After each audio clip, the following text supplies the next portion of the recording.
पानी का मटका, हंडा, भले तुम्हारे घर में नल से पानी आ रहा हो, आरओ का पानी आ रहा हो, तुमने आरओ लगा रखा हो, और उसके नीचे एक छोटा सा हंडा, मटका, कुछ भी, छोटा सा घड़ा, कुछ भी रखना जरूर चाहिए।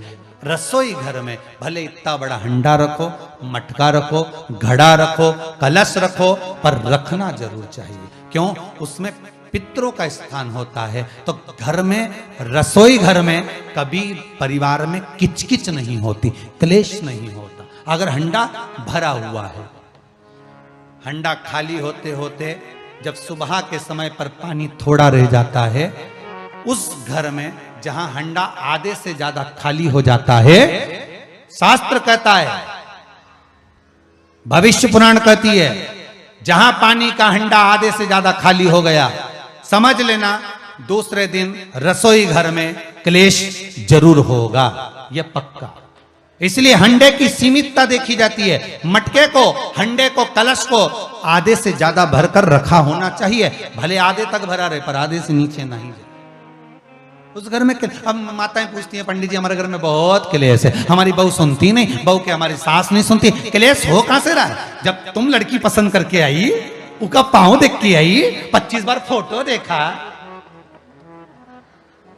अपनी रकम तोड़वा तोड़वा के बहू को सोने की रकम चढ़वा दी, खुद ने अच्छी साड़ी नहीं पहनी, 10-10 हजार का सूट चढ़ा दिया, चुन्नी बेस, डब्बा दिया तैयार होने का, चप्पल दी नाप की, चूड़ी का नाप मंगवाया, इतना प्रेम, और घर पे आके जगदम्बा हो गई।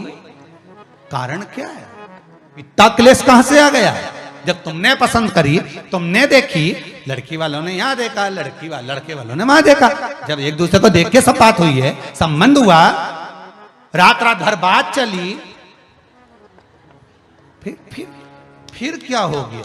यहां तो रोज फोन लगाती थी, मम्मी ये वाली साड़ी तैयार कर लो। हाँ बेटा कर ले, ऐसी बात सास और बहू में चले। चूड़ी का नाप भेज दीजिए, चोली का नाप भेज देना, और मैंने डब्बा तैयार कर लिया है, मैंने वीडियो कॉल में दिखाया, देख ले, यही है।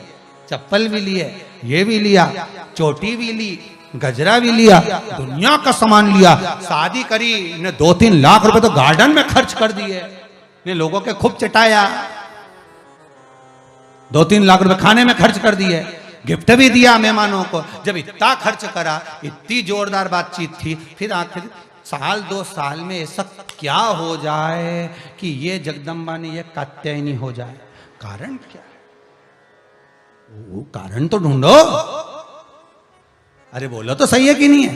कारण तो ढूंढो कि कारण क्या है ऐसा, कि क्या कारण हो गया। अब दोष दे नहीं कि माँ ने सिखा दिया होगा, और वो दोष दे, तुम तो अपनी माँ के ही हो, हमारी तो सुनो ही नहीं। अब वो इधर दोष, वो उधर दोष दे, ये दोष देने से कुछ नहीं हो, अपने कर्मों का दोष देखो। ने जरूर झांक कर देखना कि सवेरे सवेरे कहीं हंडा खाली तो नहीं मिल रहा है, पूरा नीचे तक तो नहीं चले गया, आधे से नीचे तो नहीं हो गया। मतलब घर में दूसरे दिन क्लेश तो होना ही है, भले कटोरी के चक्कर में, पानी के चक्कर में, रसोई घर के चक्कर में, रोटी के चक्कर में, चाहे दिन भर में कभी भी होगा, पर 24 घंटे में क्लेश होगा, वो पक्का है।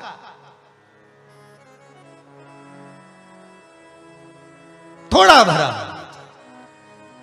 क्यों भरकर रखा जाता है मटका? क्यों भरकर रखते हैं हंडा? क्यों कहा जाता है कि जिस समय वास्तु पूजन होता है, पितरों के लिए पूजन करी जाती है, तो हंडा भरा जाता है, नया कोरा मटका, नया हंडा वास्तु पूजन में भरा जाता है। क्यों? और जब पंडित जी सिर पे मंगवाते हैं, नारी भर कर लाती है, गृह प्रवेश होता है, भरा हुआ मटका, खाली नहीं, भरा। और जब भरवाते तो इतना भरवाते कि उसका पानी उंडेलना चाहिए, वास्तु पूजन का नियम है।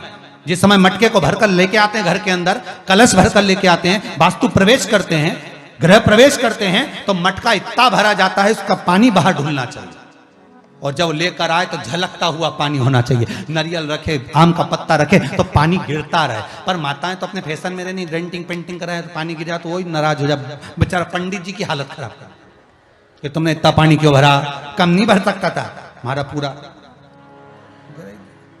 ये तो परंतु शास्त्र रीति क्या कर रही है, भविष्य पुराण क्या कर रही है, हमारी शास्त्र क्या कर रहे हैं कि पानी भरा हुआ जब चलता है, झलकता झलकता चले, घर में जब प्रवेश करे तो भगवान से यही प्रार्थना रहती है कि लक्ष्मी ऐसी झलकती रहे, इतनी कृपा कर दे। पर लोग, पंडित जी भी कह दिया अच्छे कपड़े पहनी बेचारी ने, पिन मिन लगाई हो, बढ़िया जोरदार पल्लू मल्लू लिए, तो अब डब्बा मब्बा भर के तैयार कर डेंटिंग पेंटिंग कर, बाद जब पानी गिरे तो कहीं तो बेचार पंडित जी भी कहे थोड़ा खाली करो पंडित जी खाली करो। अब खाली करा, इतना भर दिया, अब वो मैंने आम का पत्ता नारियल सब धर दिया, और ना वो झलके ना कुछ झलके, क्योंकि इसका अहंकार इतना झलके तो कलश की खाक झलके।